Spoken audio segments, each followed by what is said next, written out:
for putting forward a message about unity, working across the aisle to get significant bipartisan legislation done, including on infrastructure, including on guns. And suggest that the solution here is to abandon the notion of unity and to say, no, in fact, we're going to go back to Donald Trump, who is all about division, who stokes the worst of white supremacy in this country, absolutely stood on the debate stage 4 years ago. Let's see if we see another moment like that. The worst of white supremacy? Stood on the debate stage. Have you looked at the newspaper the last week? Would not condemn white supremacists. The notion that going back to that is going to further unify the country, that defies reason. The lack of division, I want more unity, and I think you know that.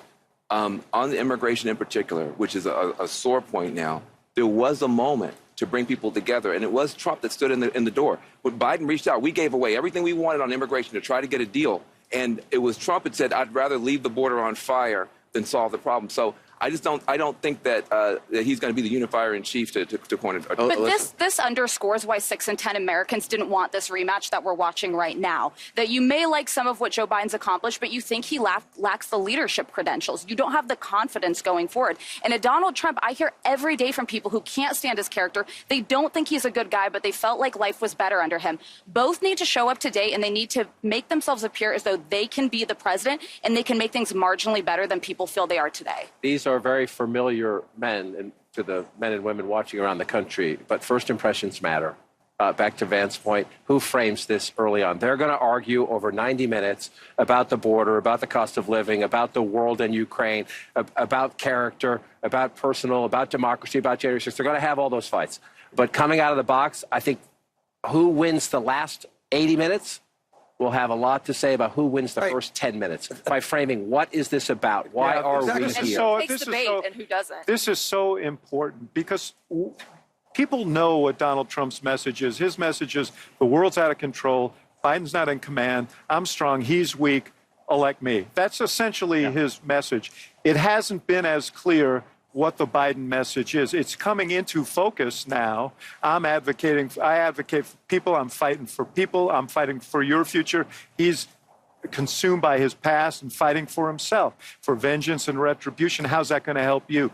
But he needs to really, really bring it tonight so that when people leave after those 90 minutes, they say, I get it. I get what the argument is, and I'm moved by that argument. The comparative that people are making, though, and the nostalgia, as some have called it, for Trump, I think comes down to a simple thing for a lot of voters who aren't political junkies, and that is, I kind of like where the country was before COVID. If we hadn't had COVID, that would have been fine. It's over now, and I don't like what Biden is doing. I'd just like to go back to where I was right before COVID happened. I had money in my pocket. I could buy a house. I could buy a car, and going to the grocery store did not give me anxiety. And you know who the president was? It was Donald Trump. And I think there are a lot of voters who are just thinking, we had a momentary blip in this world. That's over, and we got to get back to where we were when we didn't have daily anxiety.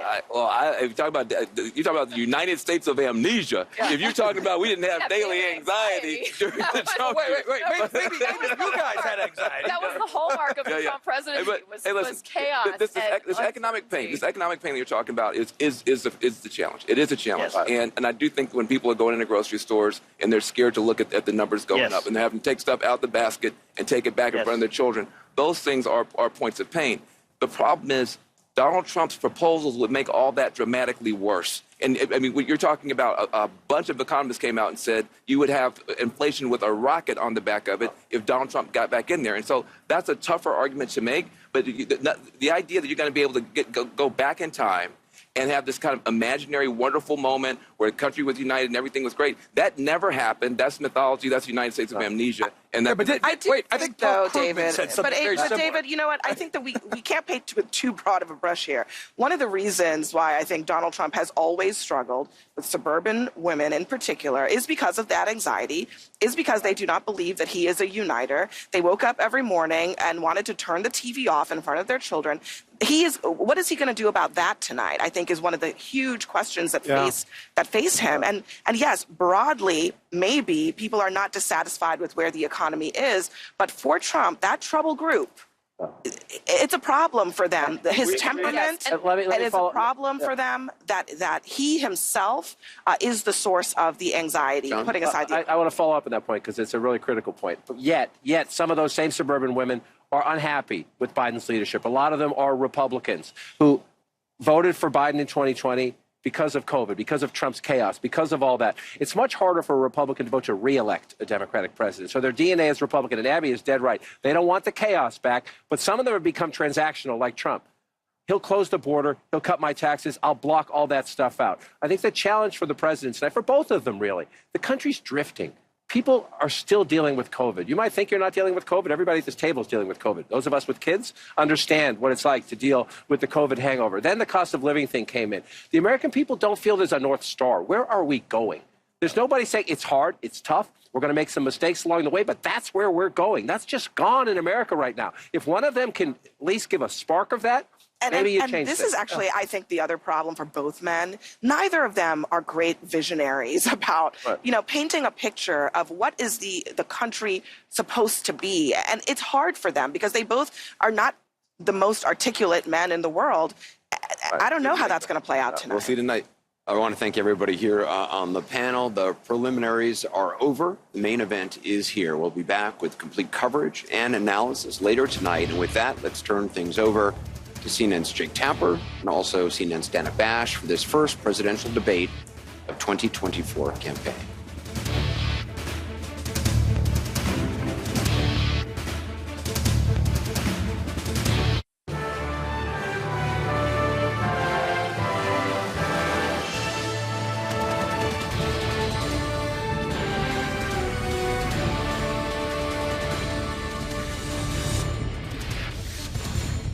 We're live from Georgia, a key battleground state in the race for the White House. In just moments, the current U.S. president will debate the former U.S. president as their party's presumptive nominees, a first in American history. We want to welcome our viewers in the United States and around the world to our studios in Atlanta. This is the CNN presidential debate. This debate is being produced by CNN and is coming to you live on CNN, CNN International, CNN.com, CNN Max, and CNN Espanol. This is a pivotal moment between President Joe Biden and former President Donald Trump in their rematch for the nation's highest office. Each will make his case to the American people with just over 4 months until Election Day. Good evening, I'm Dana Bash, anchor of CNN's Inside Politics and co-anchor of State of the Union. I'm Jake Tapper, anchor of CNN's The Lead and co-anchor of State of the Union. Dana and I will co-moderate this evening. Our job is to facilitate a debate between the two candidates tonight. Before we introduce them, we want to share the rules of the debate with the audience at home. Former President Trump will be on the left side of the screen. President Biden will be appearing on the right. A coin toss determined their positions. Each candidate will have 2 minutes to answer a question and 1 minute each for responses and rebuttals. An additional minute for follow-up, clarification, or response is at the moderator's discretion. When it's time for a candidate to speak, his microphone will be turned on and his opponent's microphone will be turned off. Should a candidate interrupt when his microphone is muted, he will be difficult to understand for viewers at home. At the end of the debate, each candidate will get 2 minutes for closing statements. There is no studio audience tonight. Pre-written notes, props, or contact with campaign staff are not permitted during the debate. By accepting our invitation to debate, both candidates and their campaigns agreed to accept these rules. Now, please welcome the 46th President of the United States, Joe Biden. Folks, how are you?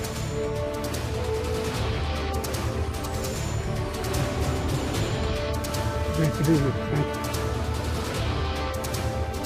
And please welcome the 45th President of the United States, Donald Trump.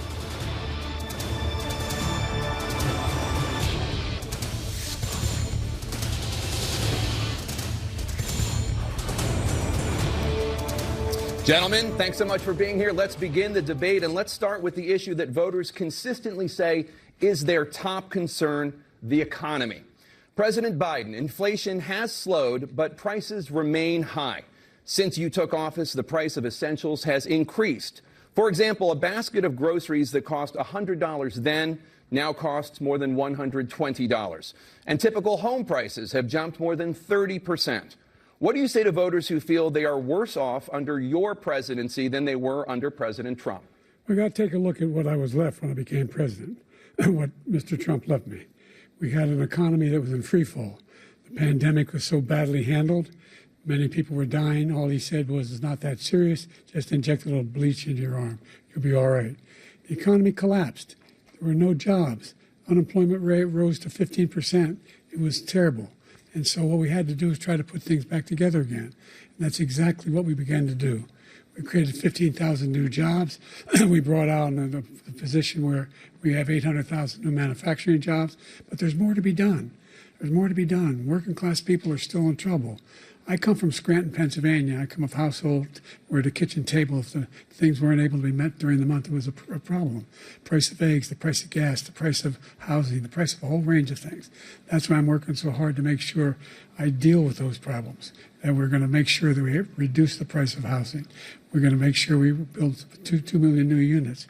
We're going to make sure we cap rents so corporate greed can't take over. The combination, what I was left with in corporate greed, is the reason why we're in this problem right now. In addition to that, we're in a situation where if you take a look at all that was done in his administration, he didn't do much at all. By the time he left, things were in chaos, literally chaos. And so we put things back together. We created, I said, those jobs. We make sure we had a situation where we brought down the price of prescription drugs, which is a major issue for many people, to $15 for an insulin shot as opposed to $400. No senior has to pay more than $200 for any drug, all the drugs they can include beginning next year. And the situation is and we're going to make that available to everybody, to all Americans. So we're working to bring down the price around the kitchen table, and that's what we're going to get done. Thank you. President Trump? We have the greatest economy in the history of our country. We have never done so well. Everybody was amazed by it. Other countries were copying us. We got hit with COVID, and when we did, we spent the money necessary so we wouldn't end up in a Great Depression, the likes of which we had in 1929. By the time we finished, so we did a great job. We got a lot of credit for the economy, a lot of credit for the military, and no wars, and so many other things. Everything was rocking good. But the thing we never got the credit for, and we should have, is getting us out of that COVID mess. He created mandates that was a disaster for our country. But other than that, we had given them back a country where the stock market actually was higher than pre-COVID, and nobody thought that was even possible. The only jobs he created are for illegal immigrants and bounce-back jobs, a bounce back from the COVID. He has not done a good job. He's done a poor job, and inflation's killing our country. It is absolutely killing us. Thank you. President Biden? Well, look, the greatest economy in the world, he's the only one who thinks that, I think. I don't know anybody else who thinks he had the greatest economy in the world. And, you know, the fact of the matter is that we find ourselves in a situation where his economy, he rewarded the wealthy. He had the largest tax cut in American history, $2 trillion. He raised a deficit larger than any president has in any one term. He's the only president other than Herbert Hoover who's lost more jobs than he had when he began, since Herbert Hoover. The idea that he did something that was significant. And the military, you know, when he was president, they were still killing people in Afghanistan. He didn't do anything about that. When he was president, we were still finding ourselves in a position where you had a notion that we were this safe country. The truth is, I'm the only president this century that doesn't have this decade, that doesn't have any troops dying anywhere in the world like he did. President Trump, I want to follow up if I can. Am I allowed to respond to him? Well, I'm going to ask you a follow-up. You can do whatever you want with the minute that we give you. I want to follow up. You want to impose a 10% tariff on all goods coming into the U.S. How will you ensure that that doesn't drive prices even higher? It's not going to drive them higher. It's just going to cause countries that have been ripping us off for years, like China and many others, in all fairness to China. It's going to just force them to pay us a lot of money, reduce our deficit tremendously, and give us a lot of power for other things. But he made a statement. The only thing he was right about is I gave you the largest tax cut in history. I also gave you the largest regulation cut in history. That's why we had all the jobs. And the jobs went down, and then they bounced back, and he's taking credit for bounce-back jobs. You can't do that. He also said he inherited 9% inflation. Now, He inherited almost no inflation, and it stayed that way for 14 months. And then it blew up under his leadership because they spent money like a bunch of people that didn't know what they were doing, and they don't know what they were doing. It was the worst, probably the worst administration in history. There's never been. And as far as Afghanistan is concerned, I was getting out of Afghanistan, but we were getting out with dignity, with strength, with power. He got out. It was the most embarrassing day in the history of our country's life. President Trump, over the last 8 years, under both of your administrations, the national debt soared to record highs. And according to a new nonpartisan analysis, President Trump, your administration approved $8.4 trillion in new debt, while so far, President Biden, you've approved $4.3 trillion in new debt. So, former President Trump, many of the tax cuts that you signed into law are set to expire next year. You want to extend them and go even further, you say. With the U.S. facing trillion-dollar deficits and record debt, why should top earners and corporations pay even less in taxes than they do now? Because the tax cuts spurred the greatest economy that we've ever seen just prior to COVID. And even after COVID, it was so strong that we were able to get through COVID much better than just about any other country. But we spurred, that tax spurred. Now, when we cut the taxes, as an example, the corporate tax was cut down to 21% from 39%, plus beyond that. We took in more revenue with much less tax, and companies were bringing back trillions of dollars back into our country. The country was going like never before, and we were ready to start paying down debt. We were ready to start using the liquid gold right under our feet, the oil and gas right under our feet. We were going to have something that nobody else has had. We got hit with COVID. We did a lot to fix it. I gave him an unbelievable situation with all of the therapeutics and all of the things that we came up with. We gave him something great. Remember, more people died under his administration, even though we had largely fixed it. More people died under his administration than our administration, and we were right in the middle of it, something which a lot of people don't like to talk about. But he had far more people dying in his administration. He did the mandate, which is a disaster, mandating it. The vaccine went out. He did a mandate on the vaccine, which is the thing that people most objected to about the vaccine. And he did a very poor job, just a very poor job. And I will tell you, not only poor there, but throughout the entire world, we're no longer respected as a country. They don't respect our leadership. They don't respect the United States anymore. We're like a third world nation between weaponization of his election, trying to go after his political opponent, all of the things he's done. We've become like a third world nation, and it's a shame. The damage he's done to our country. And I'd love to ask him, and will, why he allowed millions of people to come in here from prisons, jails, and mental institutions to come into our country and destroy our country. President Trump, we will get to immigration later in this block. President Biden, I want to give you an opportunity to respond to this question about the national debt. He had the largest national debt of any president in a 4-year period, number one. Number two, that $2 trillion tax cut benefited the very wealthy. What I'm going to do is fix the tax system. For example, we have 1,000 trillionaires in America. Billionaires in America. And what's happening? They're in a situation where they, in fact, pay 8.2% in taxes. If they just paid 24%, 25%, either one of those numbers, they'd raise $500 billion, I should say, in a 10-year period. We'd be able to wipe out his debt. We'd be able to help make sure that all those things we need to do, child care, elder care, making sure that we continue to strengthen our health care system, making sure that we're able to make every single solitary person eligible for what I've been able to do with the COVID, with dealing with everything we have to do with, look, if we finally beat Medicare. Thank you, President Biden. President Trump? Well, he's right. He did beat Medicare. He beat it to death, and he's destroying Medicare because all of these people are coming in. They're putting them on Medicare. They're putting them on Social Security. They're going to destroy Social Security. This man is going to single-handedly destroy Social Security. These millions and millions of people coming in, they're trying to put them on Social Security. He will wipe out Social Security. He will wipe out Medicare. So he was right in the way he finished that sentence. And it's a shame. What's happened to our country in the last 4 years is not to be believed. Foreign countries, I'm friends with a lot of people. They cannot believe what happened to the United States of America. We're no longer respected. They don't like us. We give them everything they want, and they think we're stupid. They think we're very stupid people.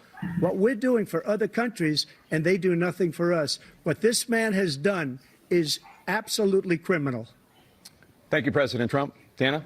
This is the first presidential election since the Supreme Court overturned Roe v. Wade. This morning, the court ruled on yet another abortion case, temporarily allowing emergency abortions to continue in Idaho, despite that state's restrictive ban. Former President Trump, you take credit for the decision to overturn Roe v. Wade, which returned the issue of abortion to the states. Correct. However, the federal government still plays a role in whether or not women have access to abortion pills. They're used in about 2/3 of all abortions. As president, would you block abortion medication? First of all, the Supreme Court just approved the abortion pill, and I agree with their decision to have done that, and I will not block it. And if you look at this whole question that you're asking, complex but not really complex. 51 years ago, you had Roe v. Wade, and everybody wanted to get it back to the states. Everybody, without exception. Democrats, Republicans, liberals, conservatives. Everybody wanted it back. Religious leaders. And what I did is I put 3 great Supreme Court justices on the court, and they happened to vote in favor of killing Roe v. Wade and moving it back to the states. This is something that everybody wanted.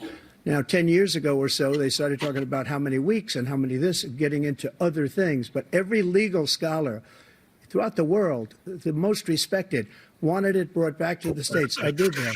Now the states are working it out. If you look at Ohio, it was a decision that was an end result that was a little bit more liberal than you would have thought. Kansas, I would say the same thing. Texas is different. Florida is different. But they're all making their own decisions right now. And right now, the states control it. That's the vote of the people. Like Ronald Reagan, I believe in the exceptions. I am a person that believes. And frankly, I think it's important to believe in the exceptions. Some people, you have to follow your heart. Some people don't believe in that. But I believe in the exceptions for rape, incest, and the life of the mother. I think it's very important. Some people don't. Follow your heart. But you have to get elected also. And because that has to do with other things. You got to get elected. The problem they have is they're radical because they will take the life of a child in the 8th month, the 9th month, and even after birth. After birth, if you look at the former governor of Virginia, he was willing to do this. He said, we'll put the baby aside and we'll determine what we do with the baby, meaning we'll kill the baby. What happened is we brought it back to the states, and the country is now coming together on this issue. It's been a great thing. Thank you. President Biden? It's been a terrible thing, what you're doing. The fact is that the vast majority of constitutional scholars supported Roe when it was decided. Supported Roe. And that's this idea that they're all against it is just ridiculous. And this is the guy who says the state should be able to have it. We're in a state where in 6 weeks, you don't even know whether you're pregnant or not, but you cannot see a doctor and have him decide on what your circumstances are, whether you need help. The idea that states are able to do this is a little like saying we're going to turn civil rights back to the states. Let each state have a different rule. Look, there's so many young women who have been, including a young woman who just was murdered, and he went to the funeral. The idea that she was murdered by an immigrant coming in to talk about that. But here's the deal: there's a lot of young women who are being raped by their in-laws, by their spouses, brothers and sisters. It's just ridiculous, and they can do nothing about it. And they try to arrest them when they cross state lines. Thank you. There have been many young women murdered by the same people he allows to come across our border. We have a border that's the most dangerous place anywhere in the world, considered the most dangerous place anywhere in the world. And he opened it up, and these killers are coming into our country, and they are raping and killing women. And it's a terrible thing. As far as the abortion is concerned, it is now back with the states. The states are voting. In many cases, it's frankly a very liberal decision. In many cases, it's the opposite. But they're voting, and it's bringing it back to the vote of the people, which is what everybody wanted, including the founders, if they knew about this issue, which, frankly, they didn't. But they would have. Everybody wanted it brought back. Ronald Reagan wanted it brought back. He wasn't able to get it. Everybody wanted it brought back, and many presidents had tried to get it back. I was the one to do it. And again, this gives it the vote of the people, and that's where they wanted it. Every legal scholar wanted it that way. Staying on the topic of abortion, President Biden, 7 states, I'll let you do that. This is the same topic. 7 states have no legal restrictions on how far into a pregnancy a woman can obtain an abortion. Do you support any legal limits on how late a woman should be able to terminate a pregnancy? I supported Roe v. Wade, which had 3 trimesters. The first time is between the woman and the doctor. Second time is between the doctor and an extreme situation. The third time is between the doctor, between the woman and the state. The idea that the politicians, that the founders wanted the politicians to be the ones making decisions about women's health is ridiculous. That's the last. No politician should be making that decision. A doctor should be making those decisions. That's how it should be run. That's what you're going to do. And if I'm elected, I'm going to restore Roe v. Wade. So that means he can take the life of the baby in the 9th month and even after birth, because some states, Democrat run, take it after birth. Again, the former governor of Virginia, put the baby down, then we decide what to do with it. So he's willing to, as we say, rip the baby out of the womb in the 9th month and kill the baby. Nobody wants that to happen, Democrat or Republican. Nobody wants it to happen. That is simply not true. The Roe v. Wade does not provide for that. That's not the circumstance. Only if a woman's life is in danger, she's going to die. That's the only circumstance in which that can happen. But we are not for late-term abortion, period. Period, period. Under Roe v. Wade, you have late-term abortion. You can do whatever you want, depending on the state. You can do whatever you want. We don't think that's a good thing. We think it's a radical thing. We think the Democrats are the radicals, not the Republicans. For 51 years, that was the law. 51 years, constitutional scholarship said it was the right way to go. 51 years, and it was taken away because this guy put very conservative members on the Supreme Court. He takes credit for taking it away. What's he going to do? What's he going to do, in fact, if the MAGA Republicans, he gets elected, and the MAGA Republicans control the Congress, and they pass a universal ban on abortion, period, across the board at 6 weeks or 7 or 8 or 10 weeks, something very, very conservative. Is he going to sign that bill? I'll veto it. He'll sign it. Thank you.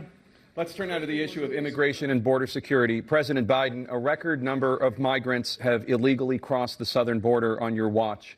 Overwhelming border states and overburdening cities such as New York and Chicago, and in some cases causing real safety and security concerns. Given that, why should voters trust you to solve this crisis?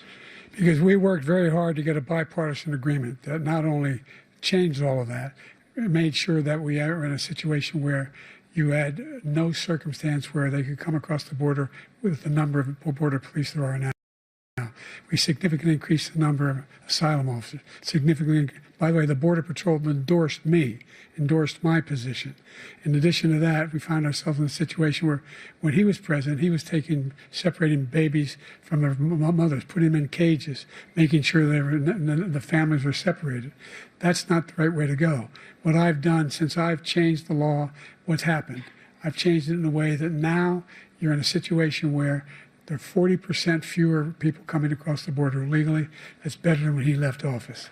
And I'm going to continue to move until we get the total ban on the total initiative relative to what we can do with more Border Patrol and more asylum officers. President Trump?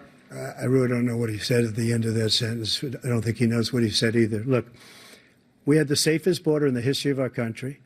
The border, all he had to do was leave it. All he had to do was leave it.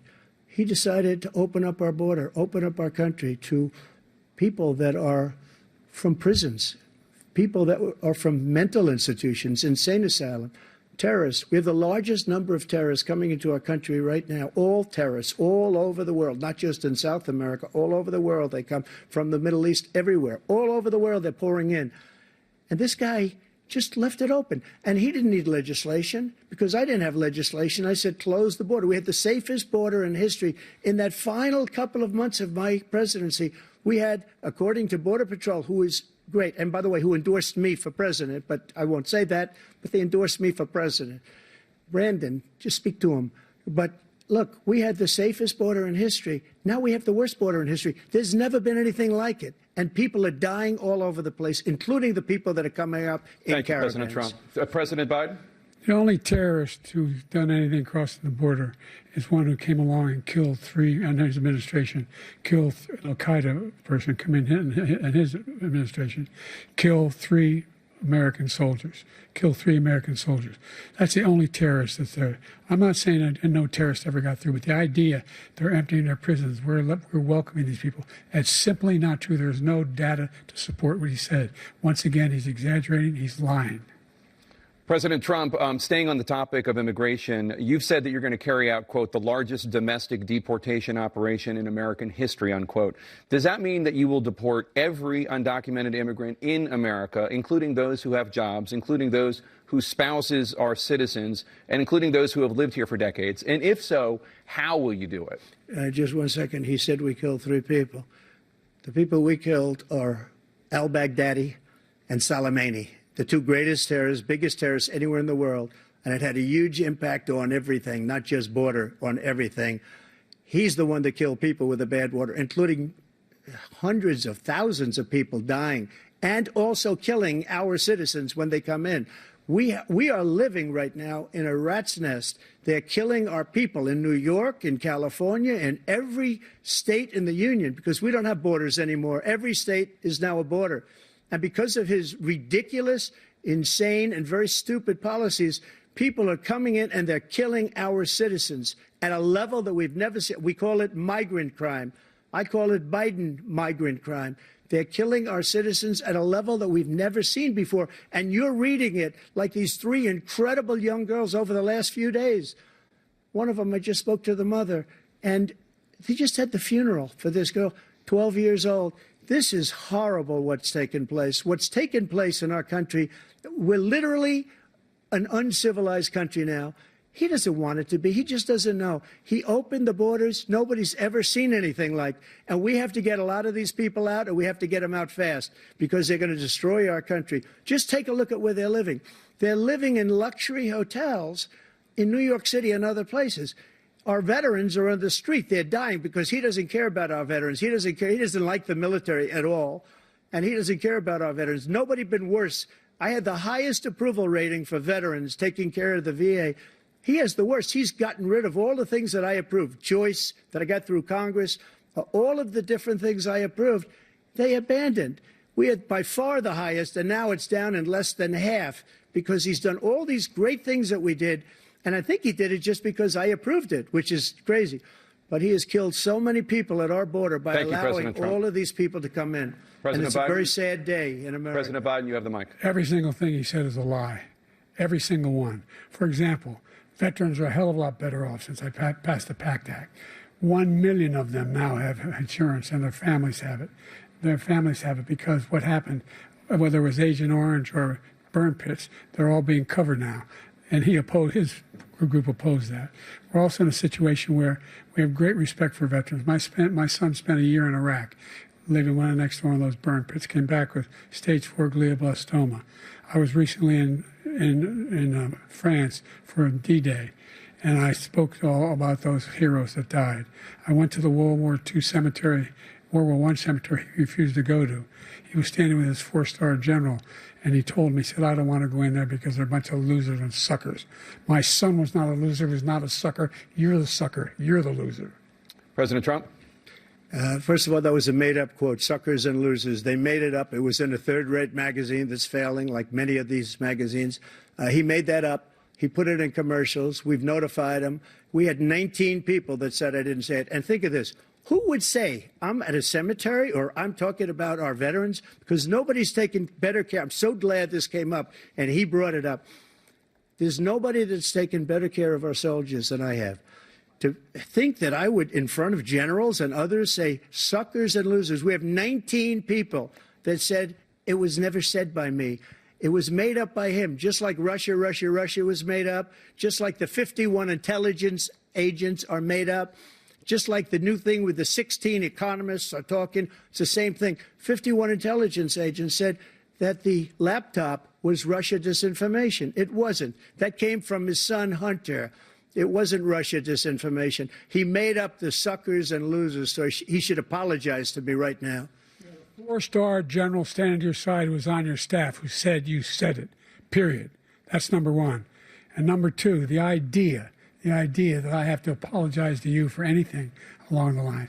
We've done more for veterans than any president has in American history. And they now are in their family. The only sacred obligation we have as a country is to care for our veterans when they come home and their families and equip them when they go to war.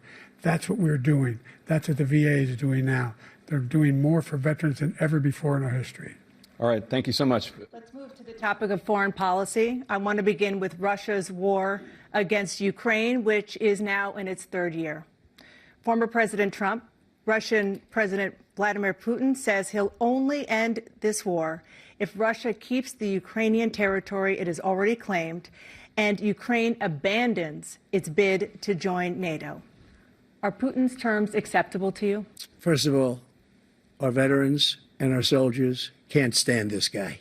They can't stand him. They think he's the worst commander-in-chief, if that's what you call him, that we've ever had. They can't stand him. So let's get that straight. And they like me more than just about any of them.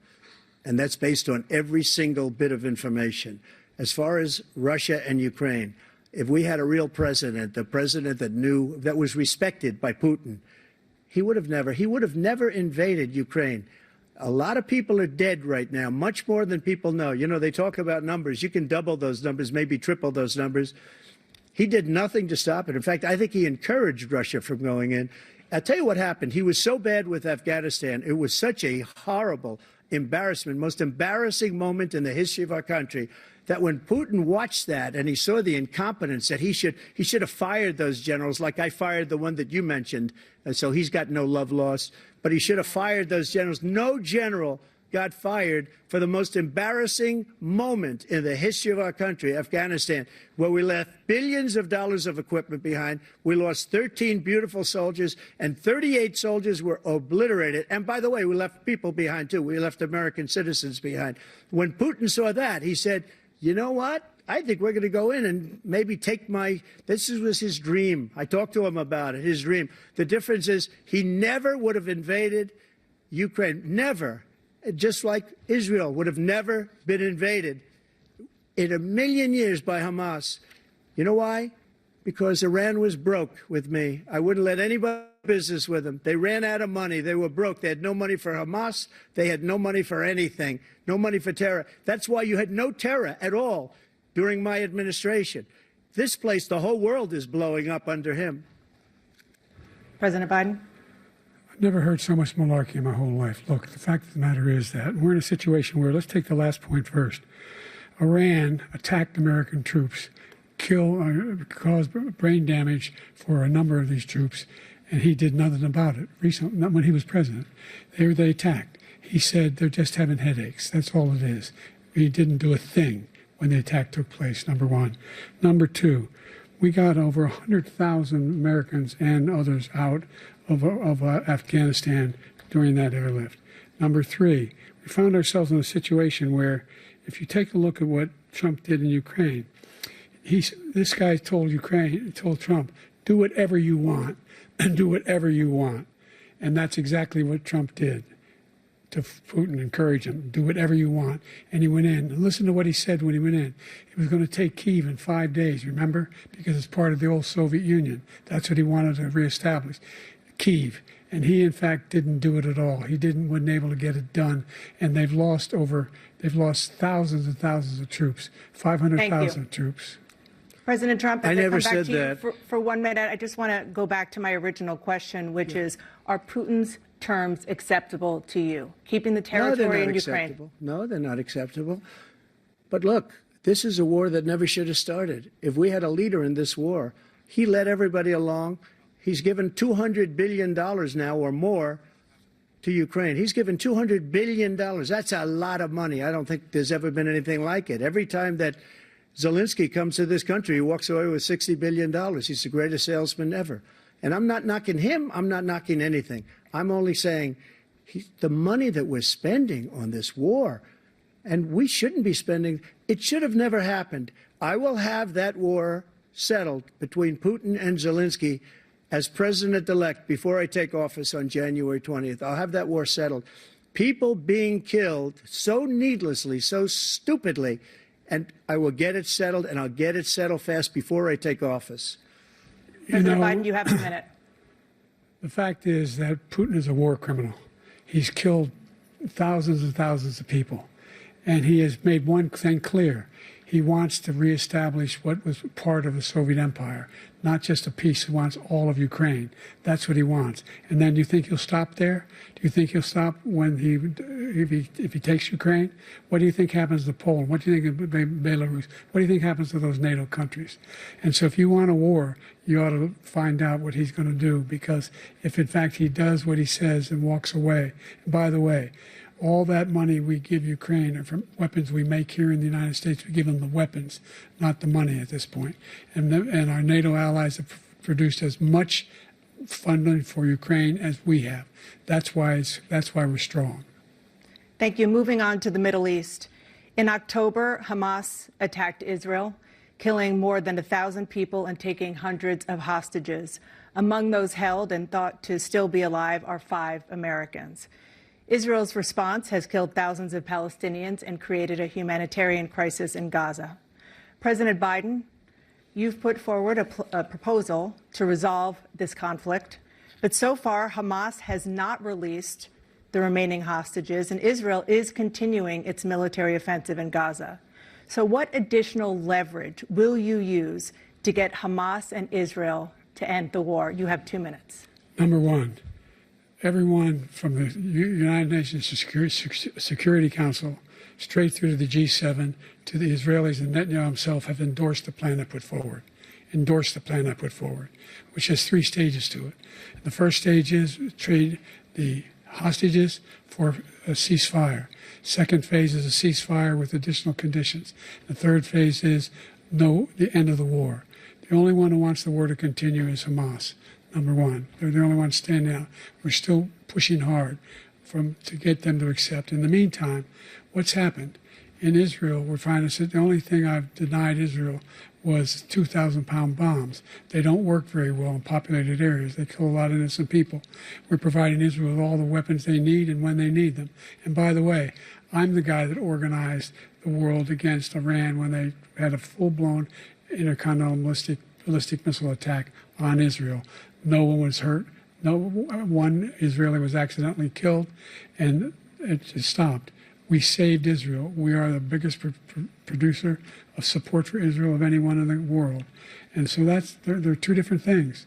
Hamas cannot be allowed to be continued. We continue to send our experts and our intelligence people as to how they can get Hamas like we did bin Laden. You don't have to do it. And by the way, they've been greatly weakened, Hamas, greatly weakened, and they should be. They should be eliminated. But you've got to be careful for using certain weapons among population centers. Just going back to Ukraine for 1 second. We have an ocean separating us. The European nations together have spent $100 billion, or maybe more than that, less than us. Why doesn't he call them and say, you got to put up your money like I did with NATO? I got them to put up hundreds of billions of dollars. The Secretary General of NATO said Trump did the most incredible job I've ever seen. They wouldn't have any. They were going out of business. We were spending almost 100% of the money was paid by us. He didn't do that. He's getting all. You got to ask these people to put up the money. We're over $100 billion more spent, and it has a bigger impact on them because of location, because we have an ocean in between. You got to ask them. As far as Israel and Hamas, Israel's the one that wants to go. He said the only one who wants to keep going is Hamas. Actually, Israel is the one, and you should let him go and let him finish the job. He doesn't want to do it. He's become like a Palestinian, but they don't like him because he's a very bad Palestinian. He's a weak one. President Biden, you have a minute. I've never heard so much foolishness. This is a guy who wants to get out of NATO. Are you going to stay in NATO? He's going to pull out of NATO. The idea that we have our strength lies in our alliances as well. It may be a big ocean, but we're ever able to avoid a war in Europe, a major war in Europe? What happens if, in fact, you have Putin continue to go into NATO? We have an Article 5 agreement. Attack on one is attack on all. You want to start the nuclear war he keeps talking about, go ahead. Let Putin go in and control Ukraine and then move on to Poland and other places. You see what happens then. He has no idea what the hell he's talking about. And by the way, I got 50 other nations around the world to support Ukraine, including Japan and South Korea, because they understand that this kind of dislocation has a serious threat to the whole world peace. No major war in Europe has ever been able to be contained just to Europe. President Trump, just to follow up, would you support the creation of an independent Palestinian state in order to achieve peace in the region? I'd have to see, but before we do that, the problem we have is that we spend all the money. So they kill us on trade. I made great trade deals with the European nations because if you add them up, they're about the same size economically. Their economy is about the same size as the United States. And they were no cars, they don't want anything that we have, but we're supposed to take their cars, their food, their everything, their agriculture. I changed that. But the big thing I changed is they don't want to pay. And the only reason that he can play games with NATO is because I got them to put up hundreds of billions of dollars. I said, and he's right about this, I said, no, I'm not going to support NATO if you don't pay. They asked me that question, would you guard us against Russia? At a very secret meeting of the 28 states at that time, nations at that time. And they said, no, if you don't pay, I won't do that. And you know what happened? Billions and billions of dollars came flowing in the next day and the next months. But now we're in the same position. We're paying everybody's bills. Let's turn to the issue of democracy. Former President Trump, I want to ask you about January 6, 2021. After you rallied your supporters that day, some of them stormed the Capitol to stop the constitutionally mandated counting of electoral votes. As president, you swore an oath to, quote, preserve, protect, and defend, unquote, the Constitution. What do you say to voters who believe that you violated that oath through your actions and inaction on January 6th and worry that you'll do it again? Well, I don't think too many believe that. And let me tell you about January 6th. On January 6th, we had a great border. Nobody coming through, very few. On January 6th, we were energy independent. On January 6th, we had the lowest taxes ever. We had the lowest regulations ever. On January 6th, we were respected all over the world. All over the world, we were respected. And then he comes in, and we're now laughed at. We're like a bunch of stupid people. What happened to the United States' reputation under this man's leadership is horrible, including weaponization, which I'm sure at some point you'll be talking about, where he goes after his political opponent because he can't beat him fair and square.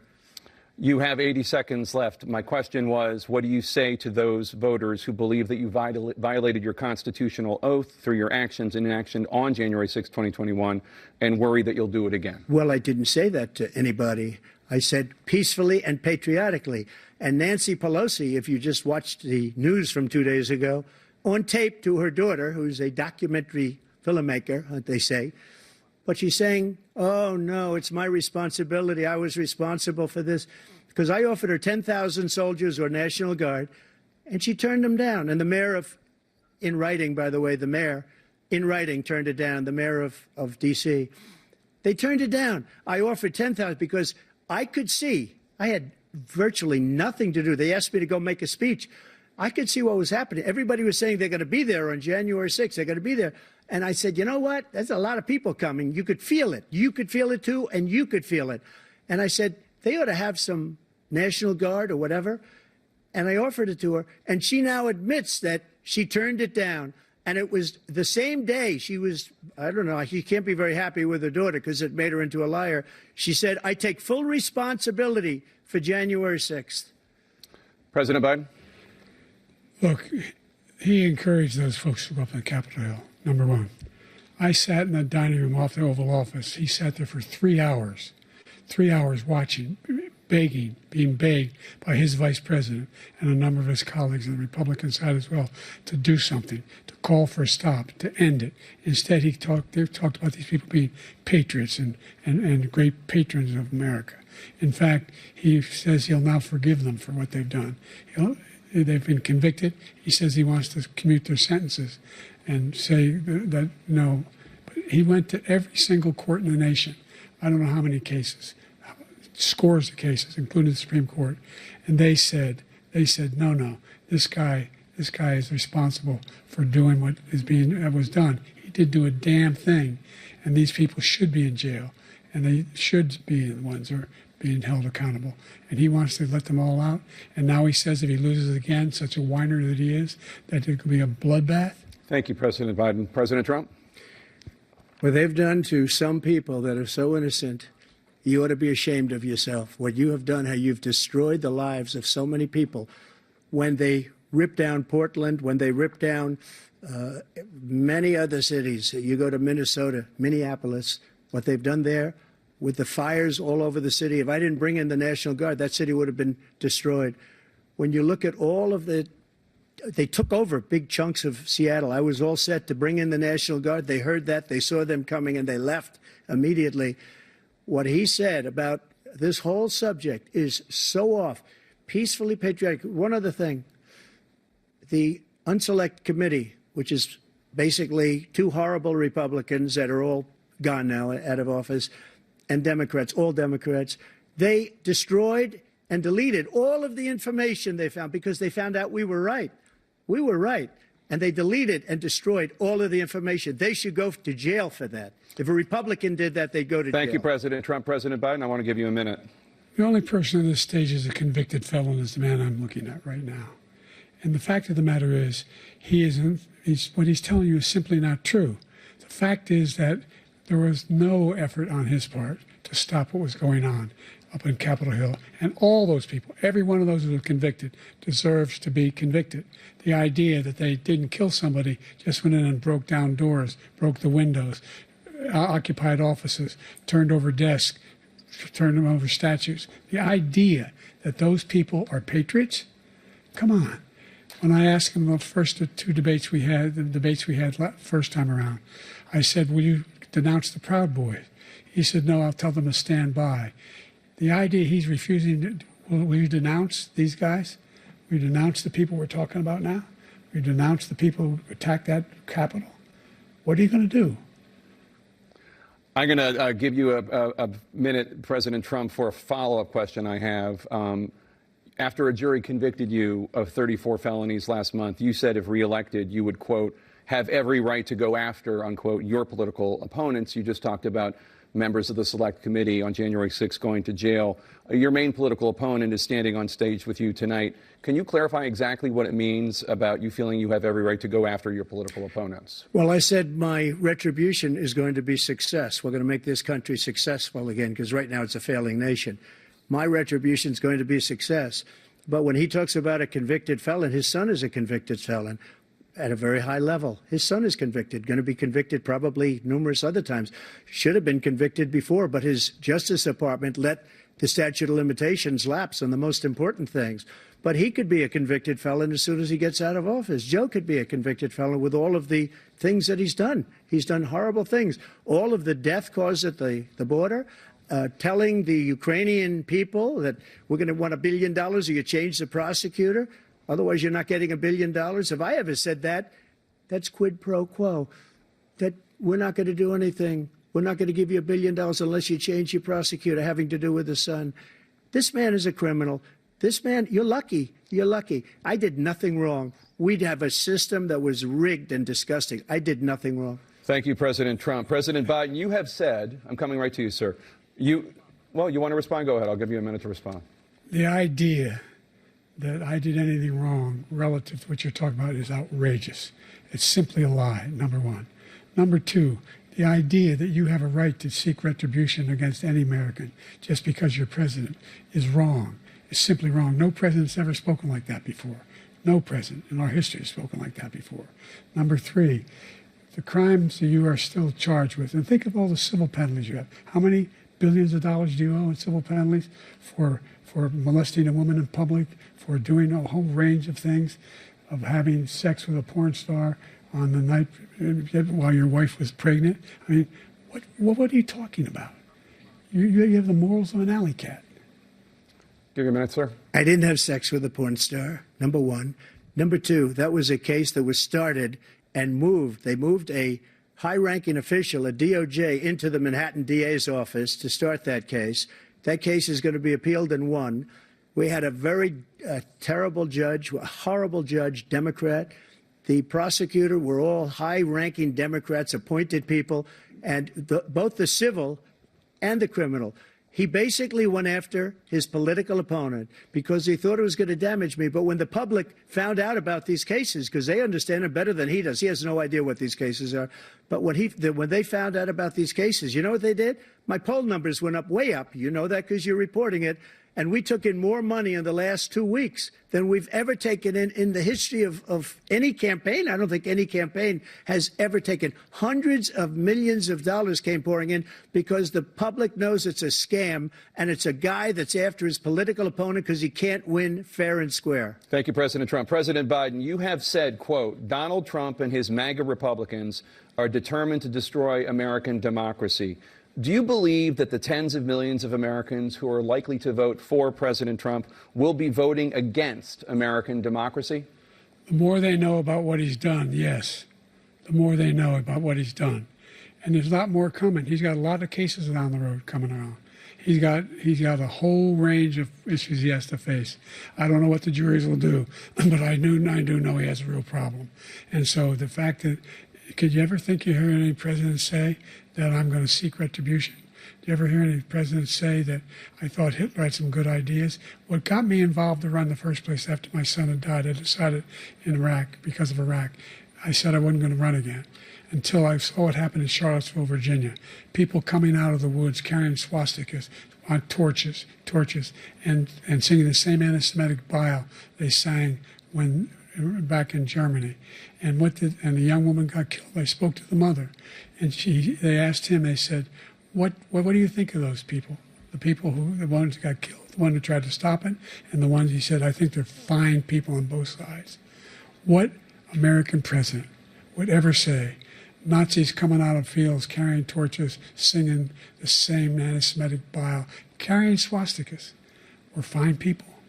This is the guy who says Hitler's done some good things. I'd like to know what they are. The good things Hitler's done, that's what he said. This guy has no sense of American democracy. President Trump.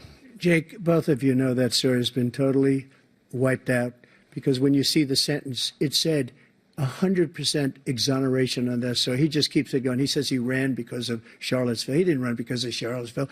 He ran because it was his last chance. He's not equipped to be president. You know it, and I know it. It's ridiculous. We have a debate. We're trying to justify his presidency. His presidency, he's without question the worst president, the worst presidency in the history of our country. We shouldn't be having a debate about it. There's nothing to debate. He made up the Charlottesville story, and you'll see it's debunked all over the place. Every reasonable anchor has debunked it. And just the other day it came out where it was fully debunked. It's a nonsense story. He knows that, and he didn't run because of Charlottesville. He used that as an excuse to run. President Biden. And debunked. It happened. All you have to do is listen to what was said at the time. And the idea that somehow that's the only reason I ran because I was worried a guy like this guy could get elected. If he thought they were good people coming out of that forest, carrying those woods, carrying those torches, then he didn't deserve to be president. Didn't deserve to be president at all. And the idea that he's talking about all this being fabricated, we saw with our own eyes. We saw what happened on January 6th. We saw the people breaking through the windows. We saw people occupying his own vice president. Look, there's a reason why 40 of his 44 top cabinet officers refused to endorse him this time. His vice president hasn't endorsed him this time. So why? Why? They know him well. They serve with him. Why are they not endorsing him? Thank you, President Biden. We're going to be right back with more from the CNN presidential debate.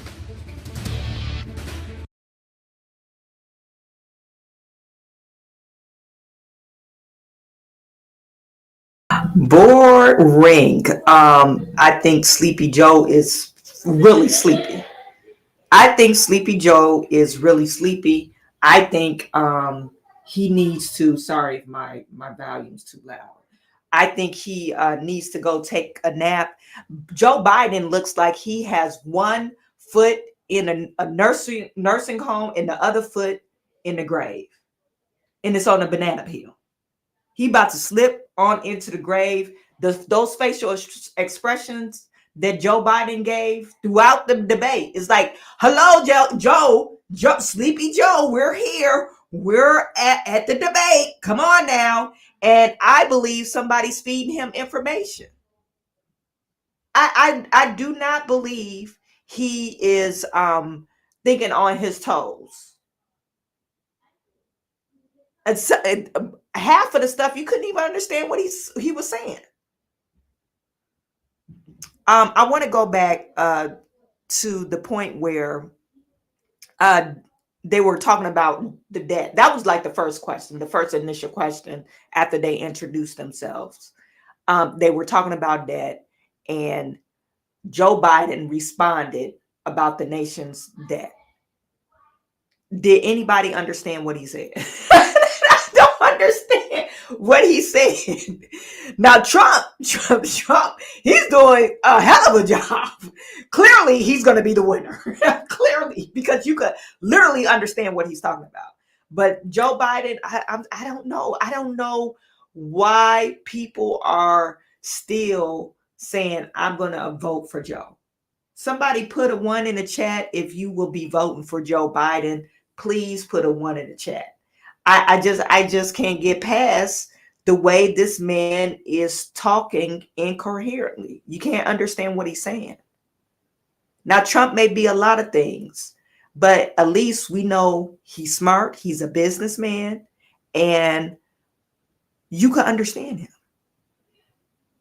You could literally understand him. Joe Biden, you can't. So I see a bunch of nobody's vote for Joe Biden. Nobody. I got a zeros, a 2, a 2. Nobody's gonna be vote for Joe Biden. This is sad. This is sad.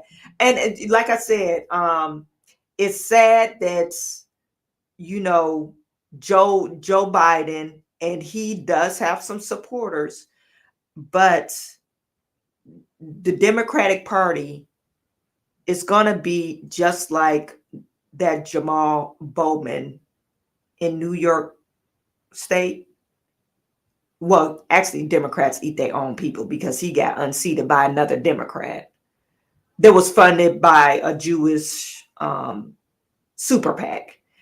But anywho, it's going to be a landslide. And if it's not a landslide, I think you're still in votes.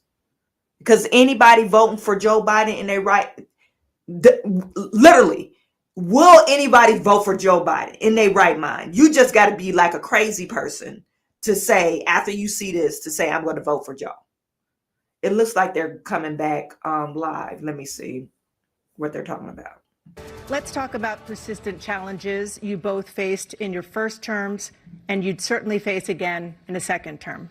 President Biden, while Black unemployment dropped to a record low under your presidency, Black families still earn far less than white families. Black mothers are still 3 times more likely to die from pregnancy-related causes, and Black Americans are imprisoned at 5 times the rate of white Americans. What do you say to Black voters who are disappointed that you haven't made more progress? They acknowledge they made a lot of progress, number one. The fact of the matter is there's more small Black businesses that have been started than any time in history. Number two, the wages of Black unemployment is the lowest level it's been in a long, long time. Number three, we're providing housing for Black Americans and dealing with the segregation that exists among these corporations that collude to keep people out of their houses. And in addition to that, we find that the impact on the choice that Black families have to make relative to child care is incredibly difficult. When we did the first major piece of legislation in the past, I was able to reduce Black child care costs. I cut them in half. We got to make sure we provide for child care costs. We got to make sure, because when you provide those child care protections, you increase economic growth because more people can be in the job market. So there's more to be done, considerably more to be done. But we've done a great deal so far, and I'm not letting up, and they know it. You have 49 seconds left. What do you say to Black voters who are disappointed with the progress so far? I say I don't blame them for being disappointed. Inflation is still hurting them badly. For example, I provided for the idea that any Black family first-time home buyers should get a $10,000 tax credit to be able to buy their first home so they can get started. I made sure that we're in a situation where all those black families and those black individuals who provided had to take out student loans that were ballooning, that if they were engaged in nursing, doctor, and anything having to do with volunteerism, if they paid their bills for 10 years on their student debt, all the rest was forgiven after 10 years. Millions have benefited from that. And we're going to do a whole lot more for black families. Thank you, President Trump. And he caused the inflation. He's blaming inflation, and he's right, it's been very bad. He caused the inflation, and it's killing black families and Hispanic families and just about everybody. It's killing people. They can't buy groceries anymore. They can't. You look at the cost of food where it's doubled and tripled and quadrupled. They can't live. They're not living anymore. He caused this inflation. I gave him a country with essentially no inflation. It was perfect. It was so good. All he had to do is leave it alone. He destroyed it with his Green New scam and all this money that's being thrown out the window. He caused inflation. As sure as you're sitting there, the fact is that his big kill on the black people is the millions of people that he's allowed to come in through the border. They're taking black jobs now, and it could be 18, it could be 19, and even 20 million people. They're taking black jobs, and they're taking Hispanic jobs, and you haven't seen it yet, but you're going to see something that's going to be the worst in our history. Thank you. President Biden? There was no inflation when I became president. You know why? The economy was flat on its back. 15% unemployment. He decimated the economy, absolutely decimated the economy. That's why there was no inflation at the time. There were no jobs. We provided thousands of millions of jobs for individuals who are in all communities, including minority communities.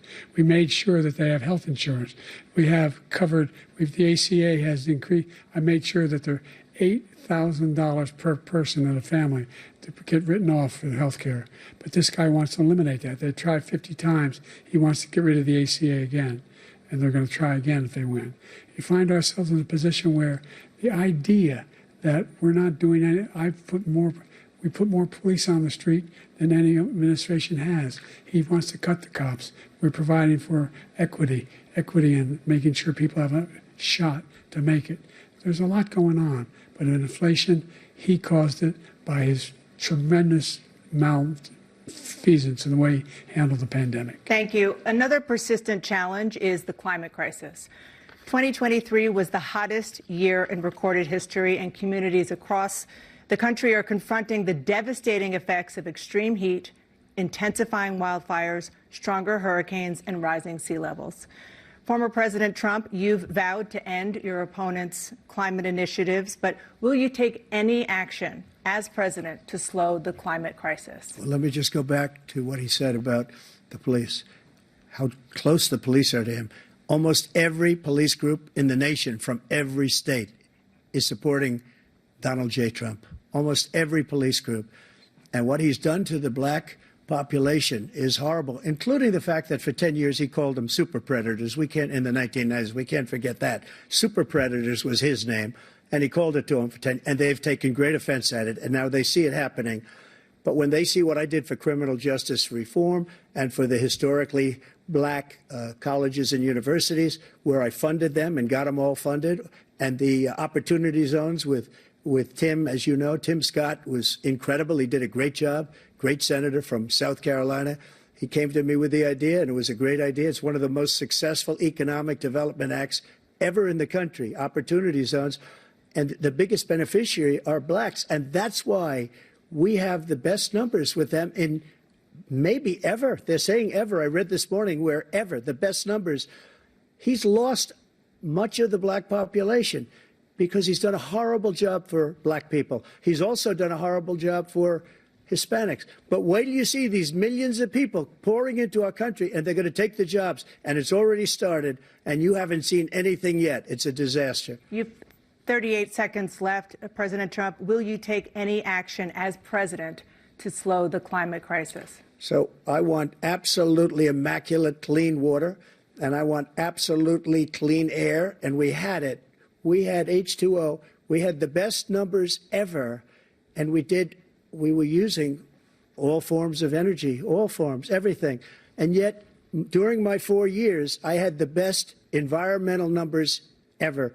And my top environmental people gave me that statistic just before I walked on the stage, actually. I don't know where the hell he's been. The idea that anything he said is true. I've passed the most extensive climate change legislation in history. We find ourselves, and by the way, black colleges. I came up with $15 billion for HBCUs, historic black universities and colleges, because they don't have those. They don't have the kind of contributors that they have to build these laboratories and the like. Any black student is capable in college of doing what any white student can do. They just don't have the money. But now they'll be able to get those jobs in high tech. We're in a situation where the idea that he is claiming to have done something that had the cleanest water, he hadn't done a damn thing for the environment. He pulled out of the Paris Climate Accord. I immediately joined it because if we reach 1.5 degrees Celsius at any one point, there's no way back. The only existential threat to humanity is climate change, and he didn't do a damn thing about it. He must undo all that I've done. The Paris Accord was going to cost us $1 trillion, and China nothing, and Russia nothing, and India nothing. It was a ripoff of the United States. And I ended it because I didn't want to waste that money because they treat us horribly. We were the only ones. It was costing us money. Nobody else was paying into it. And it was a disaster. But everything that he said just now, I'll give you an example. I heard him say before insulin. I'm the one that got the insulin down for the seniors. I took care of the seniors. What he's doing is destroying all of our medical programs because the migrants coming in, they want everybody. And look, I have the biggest heart on the stage. I guarantee you that. And I want to take care of people. But we're destroying our country. They're taking over our schools, our hospitals, and they're going to be taking over Social Security. He is destroying Social Security, Medicare, and Medicaid. The idea is that we, in fact, we were the only ones of consequence who were not members of the Paris Accord. How can we do anything if we're not able to, the United States can't get its under control? One of the largest polluters in the world, number one. We're making significant progress. By 2035, we will have cut pollution in half. We have made significant progress, and we're continuing to make progress. We set up a climate corps for thousands of young people who learn how to deal with climate, just like the Peace Corps. And we're moving in directions that are going to significantly change the elements of cause of pollution. But the idea that he claims that he has the biggest heart up here and he's really concerned about pollution and about climate, I've not seen any indication of that. And by the way, with regard to prescription drugs, one company agreed that they would reduce the price to $35, which I was calling for, one, voluntarily. I made sure every company in the world, every pharmaceutical company, cannot have to pay. Thank you. And by the way, so every day, millions of Americans struggle just to make ends meet. For many older Americans, Social Security provides a critical lifeline. President Biden, if nothing is done to Social Security, seniors will see their benefits cut in just over 10 years. Will you name tonight one specific step that you're willing to take to keep Social Security solvent? yes, make the very wealthy begin to pay their fair share. Right now, everybody making under $170,000 pays 6% of their income, of their paycheck, every single time they get a paycheck from the time of the first one they get when they're 18 years old. The idea that they're going to, I'm proposing that everybody, the millionaires pay 1%. So no one I would not raise the cost of Social Security for anybody under $400,000. After that, I began to make the wealthy begin to pay their fair share by increasing from 1% beyond to be able to guarantee the program for life. So you still have 82 seconds left. Are there any other measures that you think that would be able to help keep Social Security solvent, or is that one enough? Well, no, that one enough will keep it solvent. But the biggest thing I'll do if we defeat this man, because he wants to get rid of Social Security. He thinks there's plenty to cut in Social Security. He's wanted to cut Social Security and Medicare both times. And and if you look at the program put forward by the House Republican caucus that I believe supports, is in fact want to cut it as well. The idea that we don't need to protect our seniors is ridiculous. And by the way, American public has greater health care coverage today than ever before. And on the ACA, as I said, you're in a circumstance where 400,000 people, 40 million people would not have insurance because they have a pre-existing condition. Only thing that allows them to have that insurance is the fact that they, in fact, are part of the ACA. And by the way, the other thing is, we're in a situation where we talk about education for black communities. I've raised the amount of money for Pell Grants by another $8,000. So anybody making under $70,000 a year is going to be able to get $15,000 toward their tuition. He just doesn't know what he's talking about. Thank you, President Biden. President Trump. So I've dealt with politicians all my life. I've been on this side of the equation for the last 8 years. I've never seen anybody lie like this guy. He lies. I've never seen it. He could look you in the face. About so many other things, too. And we mentioned the laptop. We mentioned Russia, Ukraine. Everything he does is a lie. It's misinformation and disinformation. The losers and suckers story that he made up is a total lie on the military. It's a disgrace. But Social Security, he's destroying it because millions of people are pouring into our country, and they're putting them onto Social Security. They're putting them onto Medicare, Medicaid.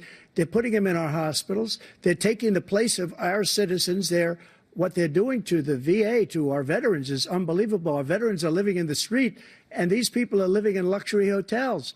He doesn't know what he's doing, and it's really coming back. I've never seen such anger in our country before. President Biden? The idea that veterans are not being taken care of, I told you before. And by the way, when I said suckers and losers, he acknowledged after that he fired that general. That general got fired because he's the one that acknowledged that that's what he said. He was the one standing with Trump when he said it, number one. Number two, the idea that we're going to be in a situation where all these millions and millions, the way he talks about it, illegal aliens are coming into the country and taking away our jobs. There's a reason why we have the fastest growing economy in the world, the reason why we have the most successful economy in the world. We're doing better than any other nation in the world. And by the way, those 15 Nobel laureates he talked about being phony, those 15 Nobel laureates, economists, they all said that if Trump is reelected, we're likely to have a recession and inflation is going to increasingly go up. And by the way, worst president in history, 159 presidential scholars voted him the worst president in the history of the United States of America. President Biden, thank you so much. Let's turn to the cost of child care, which many American families struggle to afford. President Trump, both you and President Biden have tried to address this issue, but the average cost of child care in this country has risen to more than $11,000 a year per child. For many families, the cost of child care for 2 children is more than their rent.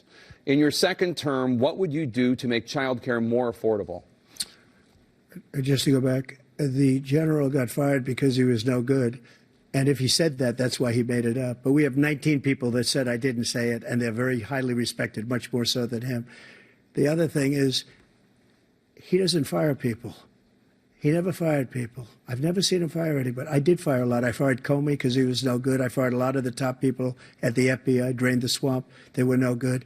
Not easy to fire people. You'd pay a price for it, but they were no good. I inherited these people. I didn't put him there. I didn't put Comey there. He was no good. I fired him. This guy hasn't fired anybody. He never fires. He should have fired every military man that was involved with that the Afghanistan horror show, the most embarrassing moment in the history of our country. He didn't fire. Did you fire anybody? Did you fire anybody that's on the border, that's allowed us to have the worst border in the history of the world? Did anybody get fired for allowing 18 million people, many from prisons, many from mental institutions? Did you fire anybody that allowed our country to be destroyed? Joe, our country is being destroyed as you and I sit up here and waste a lot of time on this debate. This shouldn't be a debate. He is the worst president. He just said about me because I said it. But look, he's the worst president in the history of our country. He's destroyed our country. Now all of a sudden he's trying to get a little tough on the border. He came out with a nothing deal, and it reduced it a little bit, like this much. It's insignificant. He wants open borders. He wants our country to either be destroyed or he wants to pick up those people as voters. And I don't think we just can't let it happen. If he wins this election, our country doesn't have a chance, not even a chance, of coming out of this rut. We probably won't have a country left anymore. That's how bad it is. He is the worst in history by far. Thank you, President Trump. President Biden? We are the most admired country in the world. We're the United States of America. There's nothing beyond our capacity. We have the finest military in the history of the world, the finest in the history of the world. No one thinks we're weak. No one wants to screw around with us. Nobody, number one. Number two, the idea that we're talking about worse presidents. I wasn't joking. Look it up. Go online. 159 or 58, don't hold me the exact number, presidential historians, they've had meetings and they voted who's the worst president in American history. One through best to worst. They said he was the worst in all of American history. That's a fact. That's not conjecture. He can argue they're wrong, but that's what they voted. The idea that he is doing anything to deal with child care, he did for virtually nothing to child care. We should significantly increase the child care tax credit. We should significantly increase the availability of women and men or single parents to be able to go back to work. And we should encourage businesses to have. Thank you, President Biden. President Trump, the question was about what would you do to make child care more affordable, if you want to take your minute. Just so you understand, we have polling, we have other things that they rate him the worst because what he's done is so bad. And they rate me, I'll show you, I will show you, and they rate me one of the best, okay? And if I'm given another 4 years, I will be the best. I think I'll be the best. Nobody's ever created an economy like us. Nobody ever cut taxes like us. He's the only one I know. He wants to raise your taxes by 4 times. He wants to raise everybody's taxes by 4 times. He wants the Trump tax cuts to expire. So everybody, including the two of you, are going to pay 4 to 5 times. Nobody ever heard of this before. All my life, I'd grow up and I'd see politicians talking about cutting taxes. When we cut taxes, as I said, we did more business. Apple and all these companies, they were bringing money back into our country. The worst president in history by far, and everybody knows it. President Biden? Look, the fact of the matter is that he's dead wrong about, he's increased the tariff, he will increase the taxes on middle-class people. I said I'd never raise a tax on anybody making less than $400,000. I didn't. But this tariff is 10% tariffs. Everything coming into the country, you know what the economists say? That's going to cost the average American $2,500 a year more because they're going to have to pay the difference in food and all the things that were imported. Number two, he's in a situation where he talks about how he has not raised, he somehow helped the middle class. The middle class have been devastated by you.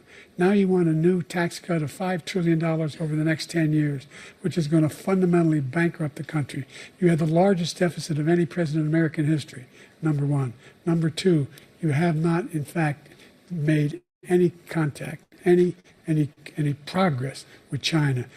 We are the lowest trade deficit with China since 2010. Thank you, President Biden. You lost. Thank you, President Biden. Let's discuss an epidemic impacting millions of Americans that both of you have made a top priority in your first term, the opioid crisis. And for both of you, the number of overdose deaths in this country has gone up. Under your term, it went up. Under your term, it has gone up. Former President Trump, despite the efforts that both of you have made, more than 100,000 Americans are dying from overdoses every year, primarily from fentanyl and other opioids. What will you do to help Americans right now in the throes of addiction who are struggling to get the treatment they need? To finish up, we now have the largest deficit in the history of our country under this guy. We have the largest deficit with China. He gets paid by China. He's a Manchurian candidate. He gets money from China. So I think he's afraid to deal with them or something. But do you notice he never took out my tariffs because we bring in so much money with the tariffs that I imposed on China. He never took them away. He can't because it's too much money.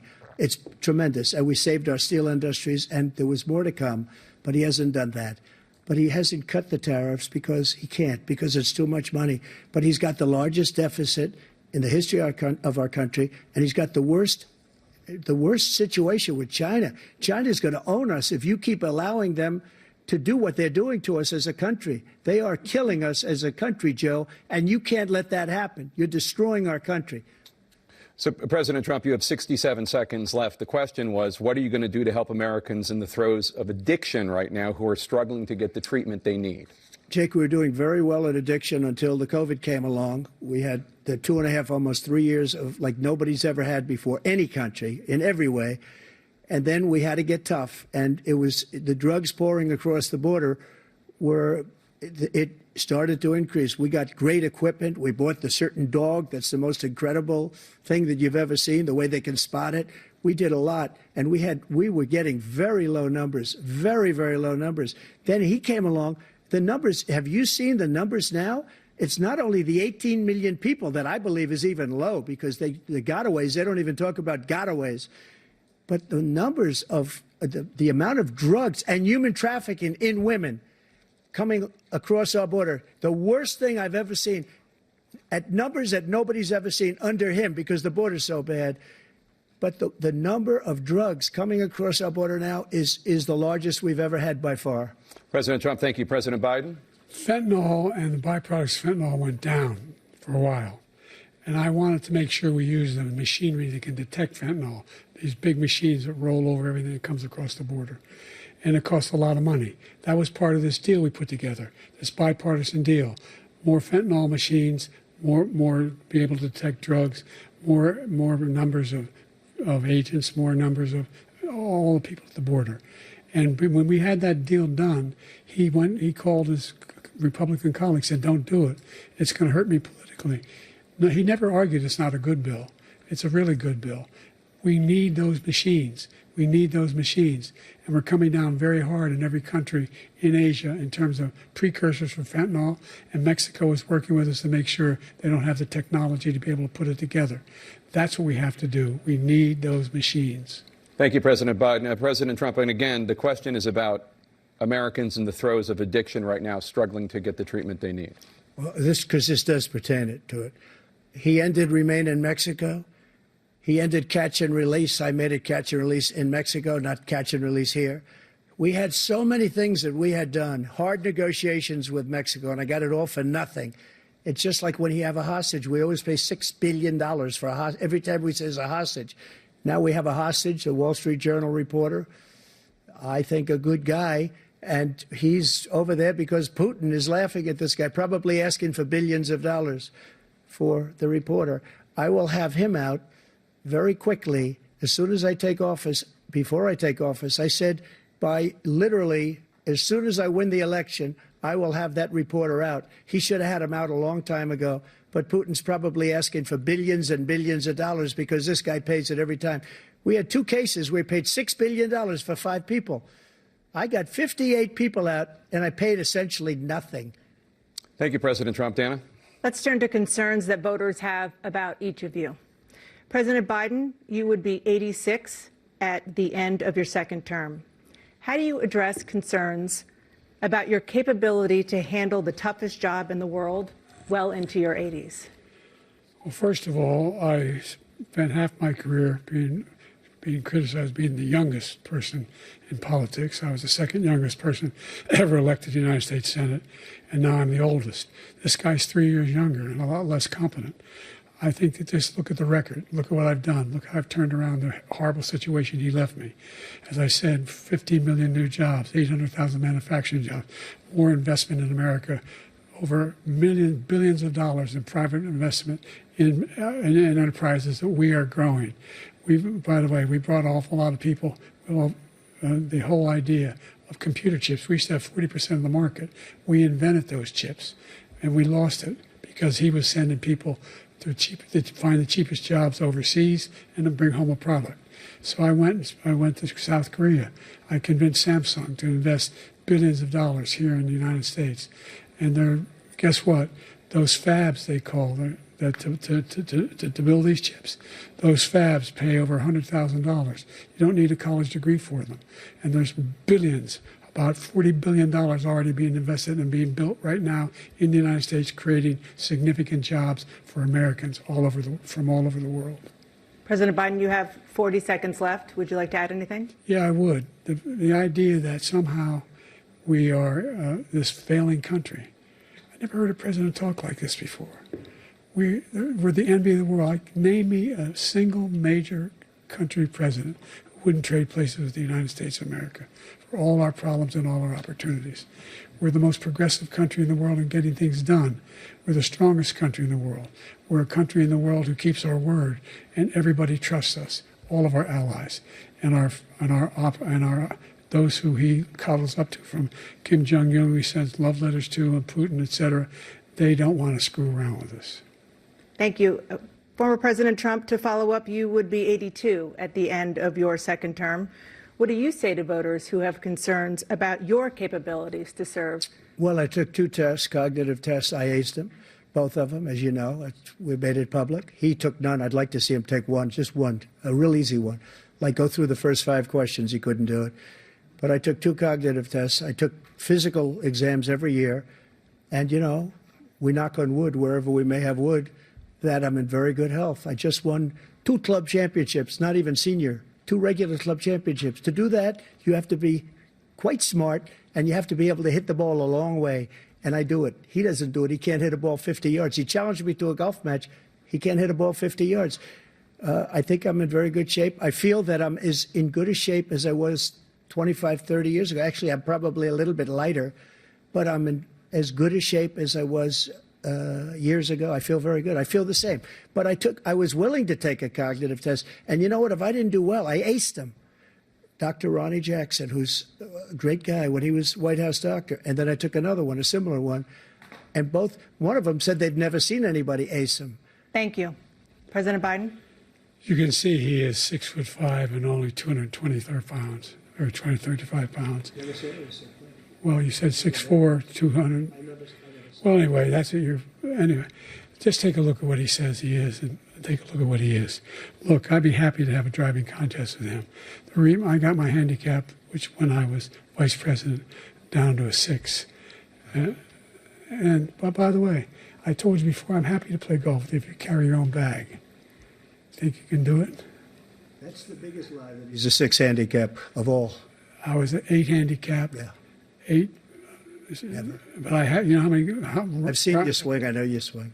Hey, let's not act like children. President Trump, we're going to turn. Let's not act like children. To a specific concern that voters have about you. Will you pledge tonight that once all legal challenges have been exhausted, that you will accept the results of this election, regardless of who wins, and you will say right now that political violence in any form is unacceptable? Well, I shouldn't have to say that, but of course I believe that. It's totally unacceptable. And if you would see my statements that I made on Twitter at the time, and also my statement that I made in the Rose Garden, you would say it's one of the strongest statements you've ever seen. In addition to the speech I made in front of, I believe, the largest crowd I've ever spoken to, and I will tell you, nobody ever talks about that. They talk about a relatively small number of people that went to the Capitol, and in many cases were ushered in by the police. And as Nancy Pelosi said, it was her responsibility, not mine. She said that loud and clear. But the answer is, if the election is fair, free, and I want that more than anybody. And I'll tell you something. I wish he was a great president, because I wouldn't be here right now. I'd be at one of my many places enjoying myself. I wouldn't be under indictment because I wouldn't have been his political opponent, because he indicted me because I was his opponent. I wish he was a great president. I would rather have that. I wouldn't be here. I don't mind being here. But the only reason I'm here is he's so bad as a president that I'm going to make America great again. We're going to make America great again. We're a failing nation right now. We're a seriously failing nation. And we're a failing nation because of him. His policies are so bad. His military policies are insane. They're insane. These are wars that will never end with him. He will drive us into World War III, and we're closer to World War III than anybody can imagine. We are very, very close to World War III, and he's driving us there. And Kim Jong-un and President Xi of China, Kim Jong-un of North Korea, all of these, Putin, they don't respect him. They don't fear him. They have nothing going with this gentleman, and he's going to drive us into World War III. You want a World War III, let him follow and win, and let Putin say, do what you want, NATO. Just do what you want. There's a thing called Article 5. An attack on one is an attack on all, and required response. The idea The idea, I can't think of a single major leader in the world who wouldn't trade places with the job I've done and what they've done. Because we are a powerful nation. We have wonderful people. It's because of the people, not me. It's because of the American people. They're capable of anything, and they step up when they're needed. And right now, we're needed. We're needed to protect the world because our own safety is at stake. And again, you want to have a war, just let Putin go ahead and take Kyiv, make sure they move on, see what happens in Poland, Hungary, and other places along that border. Then you have a war. President Trump, as I come back to you for a follow-up, the question was, will you accept the results of this election, regardless of who wins? Just to finish what he said, if I might, Russia, they took a lot of land from Bush.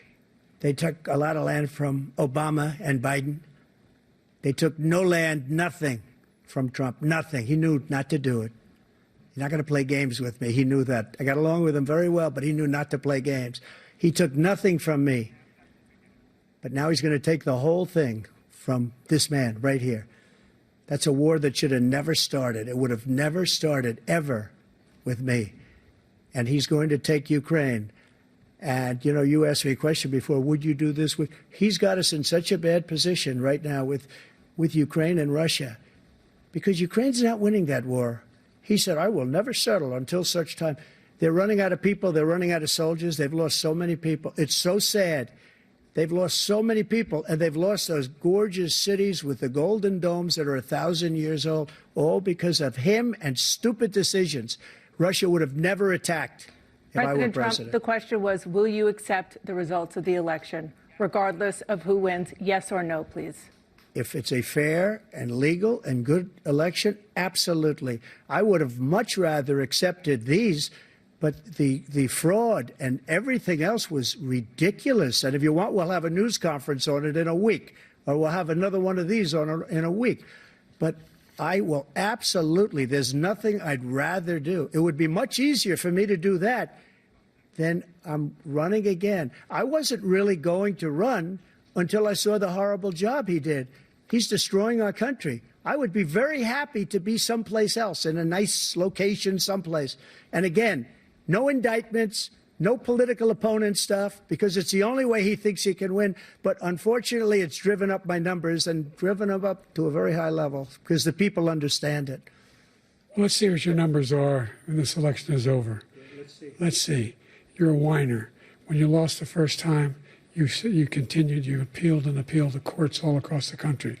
Not one single court in America said any of your claims had any merit, state or local. None.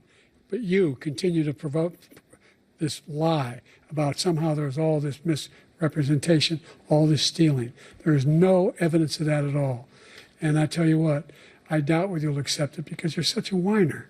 The idea if you lose again, you accepting anything, you can't stand the loss. Something snapped in you when you lost the last time.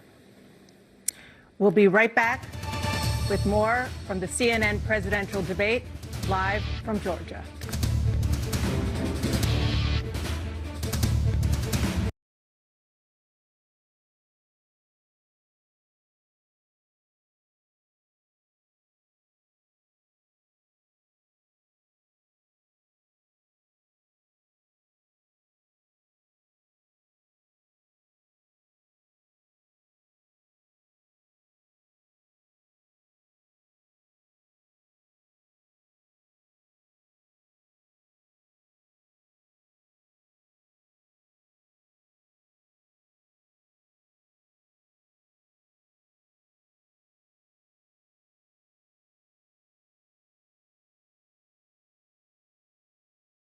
My bad. I'm just a talking.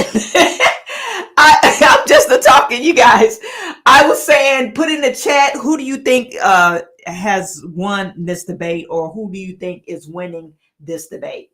Do you think Joe Biden is winning? Do you think Donald Trump is winning? I could clearly say Donald Trump is winning this debate. I don't know if he woke up after the break from the last break. Joe Biden is answering some of the questions, but it still sounds incoherent. You really don't know what he's talking about. I seen some people saying we need to fact check Donald Trump. I think we need to fact check Joe Biden. Joe Biden's claimed a lot of lies. They asked him about the child care costs. He said he decreased the child care costs for Black families across the nation. Where they get that from? Just Black families? No, I know that if you're in the child care business, they're giving out grants for child care if you're trying to get into that business. But why he specifically said for Black families, it wasn't just for Black families. It was people that qualified for those type of subsidies. Okay, so you're saying that, and then the loan forgiveness. Why is he making statements that he put forth that loan forgiveness? If you serving a public servant for 10 years, you're eligible for loan forgiveness. That's been in effect. He didn't put that in place. So Joe Biden was taking claims of stuff that he did not actually put in place. And you guys, he also talked about the solvent as far as how will they keep Social Security solvent. And if you really think about Social Security and how Social Security works, we probably won't have Social Security, because not only the open borders, people that get Social Security, some of these people don't even work. They never put in for Social Security. The people that are on Social Security and on disability, they haven't put in for Social Security. They haven't worked. So yeah, it's a bunch of mess. They're getting back. We'll let them keep on going. Although was left by President Trump in his last term. We find ourselves in a situation where, number one, we have to make sure that we have a fair tax system. I ask anyone out there in the audience or anyone out watching this debate, do you think the tax system is fair? The fact is that I said nobody even making under $400,000 had a single penny increase in their taxes, and will not. And if I'm reelected, that'll be the case again. But this guy has increased your taxes because of the deficit, number one. He's increased inflation because of the debacle he left after the way he handled the pandemic. And he finds himself in a position where he now wants to tax you more by putting a 10% tariff on everything that comes into the United States of America. What I did, when, for example, he wants to get rid of the ability of Medicare for us to be able to negotiate drug prices with the big pharma companies. Well, guess what? We got it down to $35 for insulin instead of $400. No more than $2,000 for every senior, no matter how much prescription they need. You know what that did? That reduced the federal debt by $160 billion over 10 years, because the government doesn't have to pay the exorbitant prices. I'm going to make that available to every senior all along, it's happening now, and everybody in America. He wants to get rid of that. I'm going to make sure that we have child care. We're going to significantly increase the credits people have for child care. I'm going to make sure we do something about what we're doing on lead pipes and all the things that are causing health problems for people across the country. We're going to continue to fight to bring down inflation and give people a break. Thank you, President Biden. President Trump, you now have 2 minutes for your closing statement. Like so many politicians, this man is just a complainer. He said, we want to do this, we want to do that, we want to get rid of this tax, that tax. But he doesn't do anything. All he does is make our country unsafe by allowing millions and millions of people to pour in. Our military doesn't respect him. We look like fools in Afghanistan. We didn't stop Israel, it was such a horrible thing that would have never happened. It should have never happened. Iran was broke. Anybody that did business with Iran, including China, they couldn't do business with the United States. They all passed. Iran was broke. They had no money for Hamas or Hezbollah, for terror, no money whatsoever. Again, Ukraine should have never happened. He talks about all this stuff, but he didn't do it. For 3.5 years, we're living in hell. We have the Palestinians and we have everybody else rioting all over the place. You talk about Charlottesville. This is 100 times Charlottesville, 1,000 times. The whole country is exploding because of you, because they don't respect you, and they have to respect their president, and they don't respect you throughout the world. What we did was incredible. We rebuilt the military. We got the largest tax cut in history, the largest regulation cut in history. The reason he's got jobs is because I cut the regulations that gave jobs, but he's putting a lot of those regulations back on. All of the things that we've done, nobody's never seen anything like, even from a medical standpoint, right to try, where we can try space-age materials instead of going to Asia or going to Europe and trying to get when you're terminally ill. Now you can go and you can get something. You sign a document. They've been trying to get it for 42 years. But you know what we did for the military was incredible. Choice for our soldiers, where our soldiers, instead of waiting for 3 months to see a doctor, can go out and get themselves fixed up and readied up and take care of themselves, and they're living. And that's why I had the highest approval rating in the history of the VA. So all of these things, we're in a failing nation, but it's not going to be failing anymore. We're going to make it great again. Thank you, former President Trump, President Biden. Stay with us because we have full analysis of this debate. Anderson Cooper and Aaron Burnett starts now on CNN.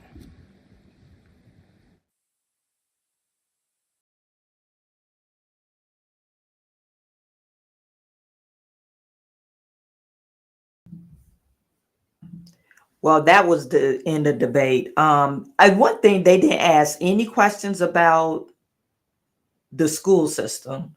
Joe Biden, he talked about getting rid of lead pipes, which I don't understand. What are you talking about? Flint, you know, you guys, I cover Flint every now and then. They discovered that their pipes was poisonous and killing people, Legionnaire disease. Right now, they're seeing the effects of their lead pipes, what it does, the long-term effects on children. Most of these kids have a bipolar disorder, ADHD, or whatever, and it started to affect the kids. Okay, so we see those long-term effects of lead pipes. You've been in office. You didn't do anything to Flint.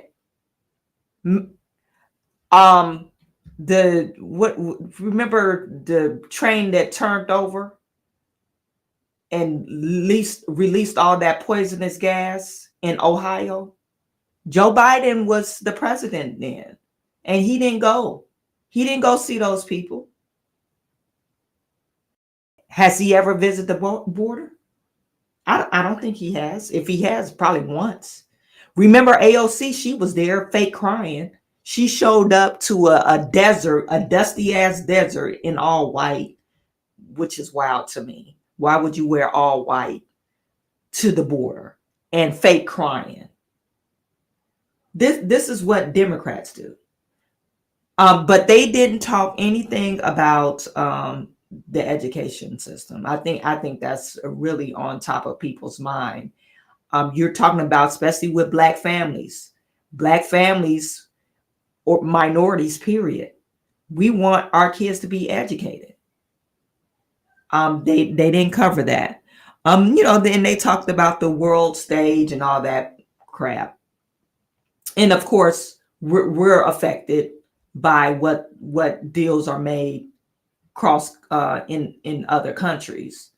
But putting Americans first, I think that's on top of everybody's mind, because far too long in the last 4 years, you've been putting everybody else first. Ukraine, Israel, Palestine, or Gaza, even Iran. And Trump made a point. Iran fund the Hamas terrorist group.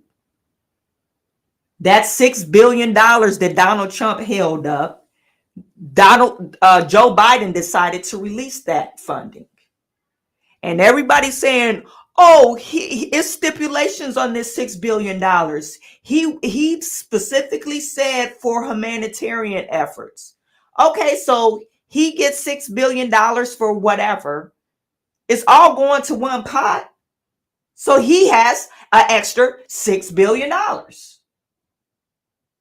So we essentially funded this war between Israel and Gaza. We're funding the Hamas terrorist group. We literally fund that.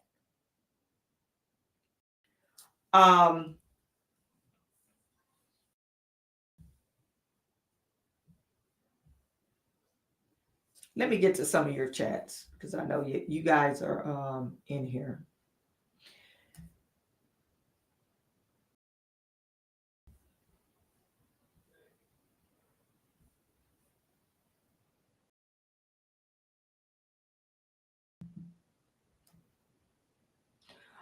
Ken, act of kindness, he said, final thought of Mr. Trump, FJB.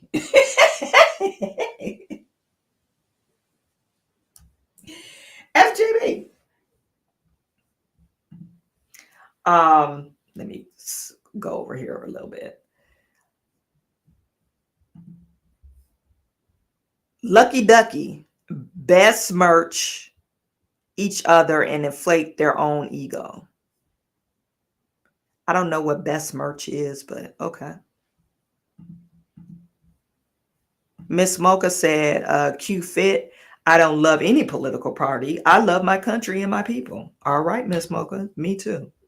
I want it to be safe and prosperous country for all of us. Exactly. It don't matter what color you are.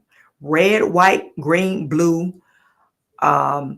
If you from the country, if you from the city, everybody should feel safe, especially if you're an American. You should be able to take advantage of the opportunities of, hey, I believe in the American dream. I believe that I could achieve the American dream. Not the American dream to be stolen. Lexi said, under Trump, blacks were doing much better than Obama. Trump also kept us out of wars. The rest you can research yourself. And Q Fit ZP says the R and crook will make it safe. Well, we can't just say Trump is that word. We know that Jean Carroll incident, that was all a scam. That literally is a scam. Because Jean Carroll was stalking Trump. She was stalking him. They pulled up her and they wasn't allowed to present that in evidence. But on her Twitter account or whatever account, Facebook, she was friended Donald Trump prior to her making these false claims against Trump. Why would you friend or follow someone that did something such as so heinously to you? So you're going to follow him? Making wild, I guess, in your window comments towards him. But they wasn't able to present that evidence. They wasn't able.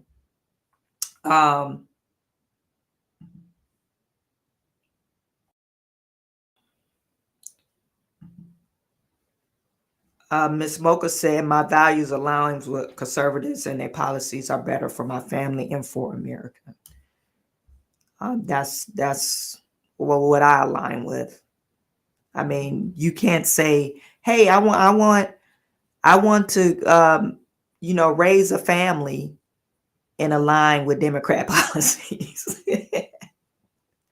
You can't say that. You can't say I really want the best for my children and you align with Democrat policies. You got to be a nut job. If you don't like okay, say for instance, education is not your thing. Okay, so but all the other stuff, is that your thing too? Is that, we're talking about abortions. Okay, you want free and fair abortions, I guess, if that's the thing, free and fair abortion. So you align with Democrat policies, but you have children. I that's confusing. You don't believe that the police should have the power to do whatever. You believe in defunding the police. So, but you don't want to be safe. So it's like, you don't want your kids safe? Come on, it's just like, do you see the contradictory in this? I'm really struggling to understand. I think anyone that starts a family should be more conservative. If you're not, it's like, okay, you're just cuckoo for Cocoa Puffs. I want my kids to do far more greater than I have done or reach, further in their life than I've achieved. Then that means you want them to have great education. Well, if you live in the hood, you might not have the opportunity to have great education because all the schools in the hood ain't doing too well. Most of these kids can't even read. And these are facts. This is not something I made up on top of my head. We talk about education all the time. These are facts. Anyway.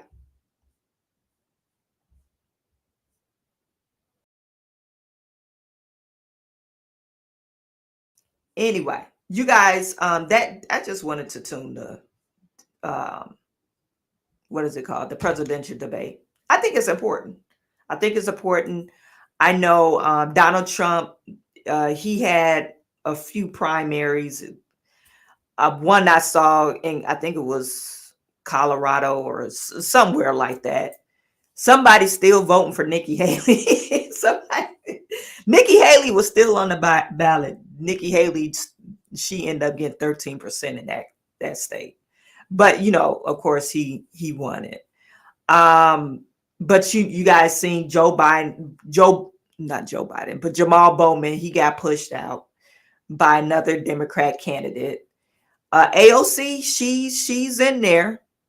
She's on the ticket. I don't know who's running against her. I think she does have a person running against her, a Republican. Cori Bush, she's up next. I believe she's going to get pushed out. Cori Bush is going to get pushed out because of that senator. I think it's a senator or a representative, one of those two. He's real popular in her city, and he's running against her. He's backed by a Jewish super PAC because they don't like that anti-Semitic comments that Cori Bush she's been making. So she'll be gone. And what can we say? Rashida Tlaib, she's not going to be replaced. They're not Republicans in Michigan. She would never be replaced. I don't know who else is up for re-election, but I think Rashida Tlaib, she's up. But otherwise than that, we're closer to the final stretch. We only have a few more months before the election. John F. Kennedy, he did not make the debate because they say he did not have enough electoral votes.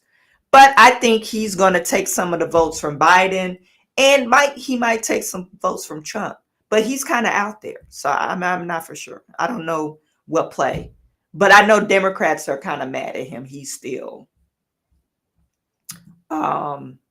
he's still running. So anyway, a phlebotomist says AOC just won her primary in a landslide. Unbelievable. You think she would not have won her landslide?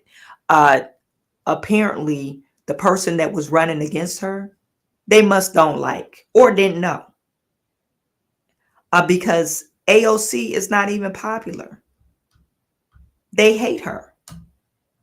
Her own people. So either New Yorkers, the Bronx or whatever district she's in, they didn't show up for the primary, or they just didn't know the other candidate that was running. I don't know. And prior to AOC going on that tour, she had that campaign. She gave a talk. It was an empty crowd, number one. And then the people that showed up was hecklers. So it's not like she has extreme support. I think they just had low voter turnout. Low voter turnout. So anyway.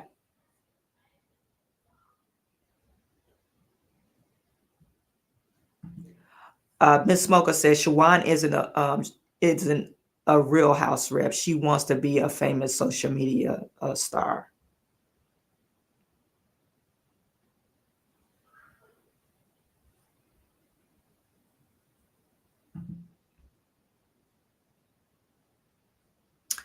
Okay. Since the 1800s, IQ have dropped 1 point every 10 years. A school teacher in the Victorian era would be a professor today. I could truly say that kids are not smarter than they were back in the day. I think they're too busy with other stuff like cell phone, social media. They're on the phone all the time trying to look at stuff they're not supposed to be looking at. They're overstimulated, if that's a word. I've been hearing that a lot. Oh, I'm overstimulated. That, I guess that's a millennial word. So they're overstimulated. They can't stay focused on one thing, like books, like anything educational. So you got to kind of cut it out their diets, and then our diets have changed tremendously. So, and I think the food is messing with us too. So anyway, you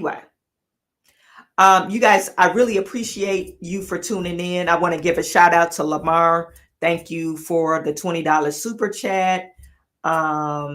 There was, I believe Miss Mocha gave me a $2 super chat. This was early in the stream. I wasn't able to, I showed the super chat, but I wasn't able to, what is it called? I wasn't able to, shout you out at the time. And as always, Donald, I really appreciate you and Lamar always show up and give up support. So I really appreciate every single last one of you guys. So this was my week off. I was taking I guess a vacation. I don't know if you call it a vacation. I had some family issues with my dad and all that stuff. And then we have a big party that's coming up that we're preparing for this weekend. So I wanted to take some time and get my house in order. And I got to do a bunch of cooking tomorrow. So that's what I've been doing. But Monday, we're going to start with our regular scheduled program. Okay.